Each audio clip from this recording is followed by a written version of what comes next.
Hey there and welcome back to another She-Hulk video.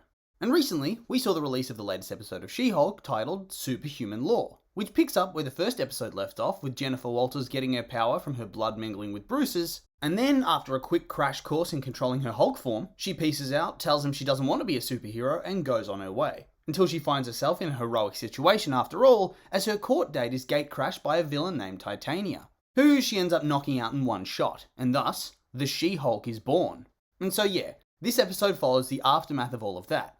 And so with all that being said, let's jump into the episode. So we start off the episode looking at the immediate aftermath of the battle in the courtroom, where we see that Jennifer's very quickly gained some pretty insane popularity after being hailed as a hero by the news for taking down the villain, who's revealed to have just been a superpowered influencer that was fleeing traffic court. So already now we're starting to see the ripples of the MCU and heroes becoming commonplace, as now we have superpowered characters that aren't really heroes or villains. They simply use their power to get clout and fame and money. Truly the darkest timeline of all. But anyway, she quickly goes viral and becomes the next big thing, becoming hugely popular and earning the moniker She-Hulk.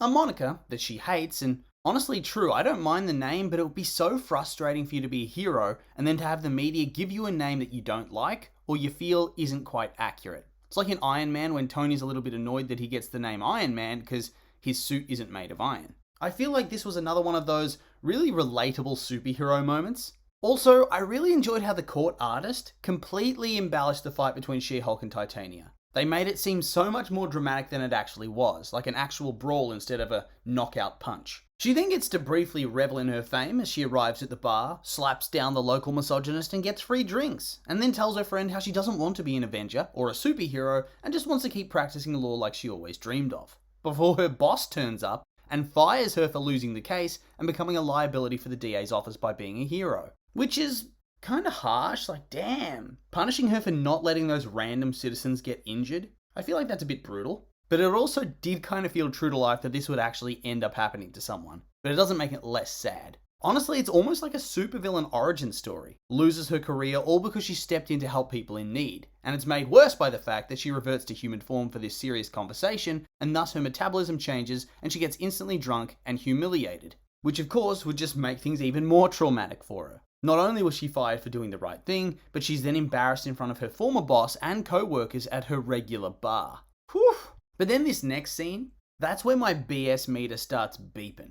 Are you telling me there's no law firm around that would want the mega publicity of having an attorney like She-Hulk working for them? I guarantee it would mean an influx of clients simply for the prestige of being represented by She-Hulk.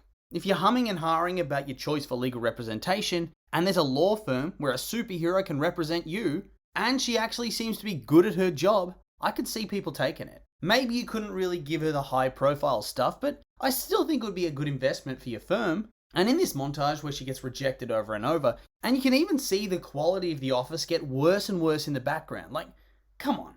She could get a job and you know it. Somewhere would take this risk, I guarantee it. And it wouldn't even have to be some back alley lawyer either. But anyway, we'll move on. Jen then continues her quest to become the most relatable character in the MCU as she complains to her friend who puts in the effort to actually try and find her a new job, whilst Jen surfs the web looking up weird jobs where she can have a fresh start. Jobs like becoming a mascot for a Swiss mountain village. This is nostalgic. The amount of times I've been on those sort of websites despairing at the direction my life has gone, it was far too relatable.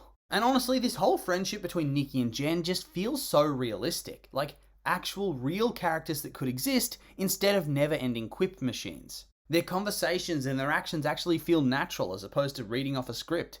And it really helps you buy into their characters and into the story. And also, side note, that webpage that Jen's surfing is glorious. Some of those titles. Man fights bar brawl with metal claws, so Wolverine. Why is there a giant statue of a man sticking out of the ocean? So the Eternals. A Norse mythology tab, so Thor's probably really reinvigorated society's interest in the myths because now they're probably not myths but more like vague retellings of real events. And can you imagine how many tell-all podcast requests the Asgardians would get every day? Jesus. But let's move on. And then from one nightmare scenario of getting fired and becoming unemployable to another, as she's faced with a family dinner that all of her close relatives except for Bruce are going to be attending. And I know those feels. Going to the family dinner with that dread that somebody's going to bring up a topic of discussion that you don't want touched with a 10-foot pole. And once again, it just feels so accurate. Your parents promise you that nobody's going to bring it up because they know it's embarrassing. And then it gets brought up and suddenly it's open season on your entire life. Mum giving out her number to random kids who want to talk about superheroes. People asking questions about superheroes as if she's some complete expert in hero trivia now that she has powers. Critiquing her hair and looks and telling her she looks better as She-Hulk, etc, etc. Pretty much her worst nightmare. Gotta say though, I did very much enjoy the family dynamics, especially Ched. Another character that simply feels eerily accurate to real life. The classic dumbass who can't help but make every conversation he enters actively worse. We then get a scene between Jen and her dad where he tries his best to make her feel better about what's going on in her life currently, and gives her a place to vent, and also the immortal advice of, it could always be worse. After all, Bruce has destroyed multiple cities multiple times. And honestly, I love Jen's dad. I like this new trend of having more positive parent-child interactions that are creeping into the story. We've had a lot of characters with dead parents who have daddy issues or whatever. So to get that other side of the spectrum is a nice change of pace. Morris knows what's up.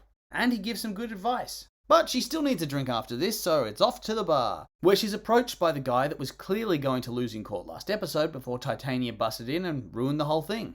But anyway, the dude ends up offering her a job, stating that she managed to lay out a winning trial against him, which honestly didn't seem too hard, considering that his lawyer's defense was, is he guilty?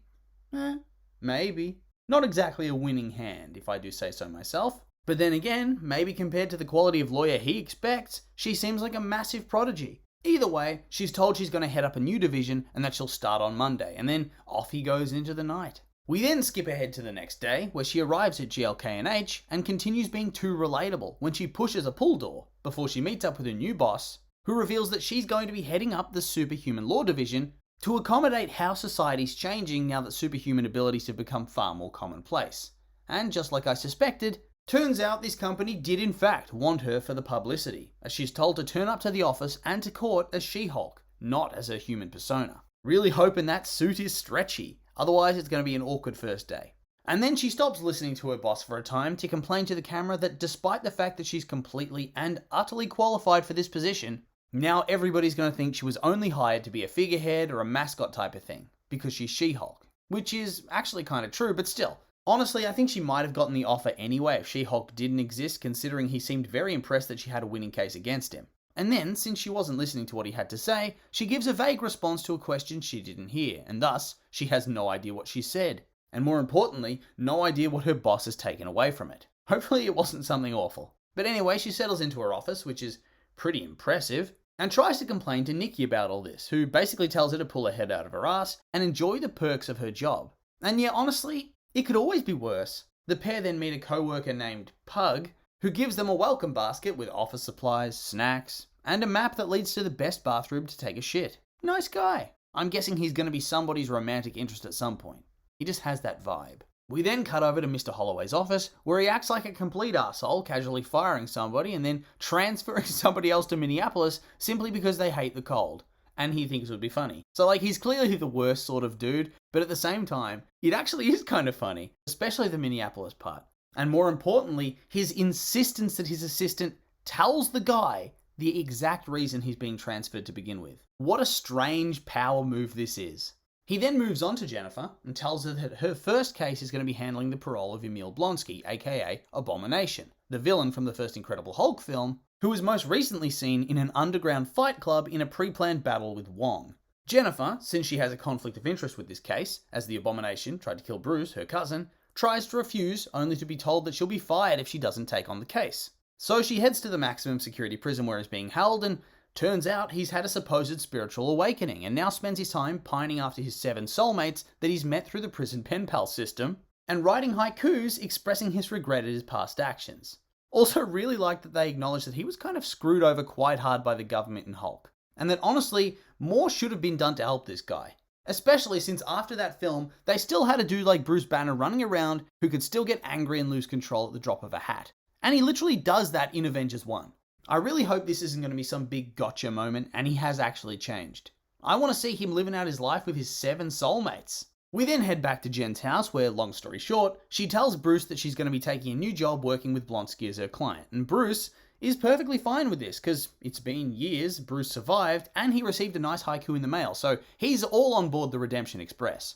And of course, they also had to do the whole "I'm a completely different person now" gag, just to tie things back to that original movie and the original actor. And then it's revealed that he's on that spaceship from episode 1 off into the great dark beyond, so guess he won't be back in the series anytime soon. And now she's well and truly on her own. No more mentorship. Got to stand on her own 2 feet. So she calls her boss and takes the job properly. And it turns out the footage of Abomination vs. Wong has leaked onto the internet, and so now everything's gotten a whole lot more complicated for her. And that's where the episode ends. And this episode for me, it really turned things around. Not that the first episode was bad, but I felt it was very light on actual plot, actual content. It was just her and Hulk chilling in the jungle training. Not much actually happened for me. But here we had a lot of progression, new storylines, new characters and plot threads, character development. Everything looks like it's starting to pick up. And plus, I think this episode was really funny as well. So I'm very much looking forward to the next episode. But of course, these are just my opinions, and now I'd like to hear yours. What do you think of the episode? Do you like it, hate it? I'm curious for your thoughts, so make sure to like, comment, and subscribe, and let me know.